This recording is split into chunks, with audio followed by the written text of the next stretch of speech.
আসসালামু আলাইকুম ভিউয়ার্স। আজকে আমি আসলাম আপনাদের জন্য খেজুরের লাড্ডু রেসিপি নিয়ে। সহজভাবে আপনাদের এই খেজুরের লাড্ডু বানিয়ে দেখাবো। যদি আপনাদের কাছে একটুও ভালো লাগে তো আপনারাও বাসায় অবশ্যই তৈরি করে খেয়ে দেখবেন এটা কত মজাদার।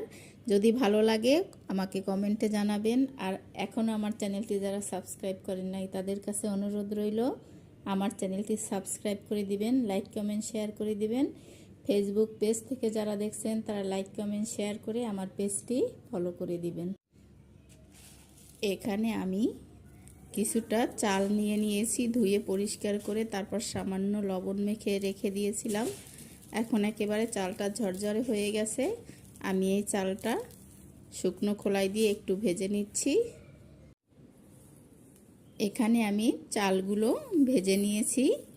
আর এখানে নিয়ে নিয়েছি কিছুটা চীনাবাদাম, আমি ভেজে ছোলা ছাড়িয়ে নিয়েছি।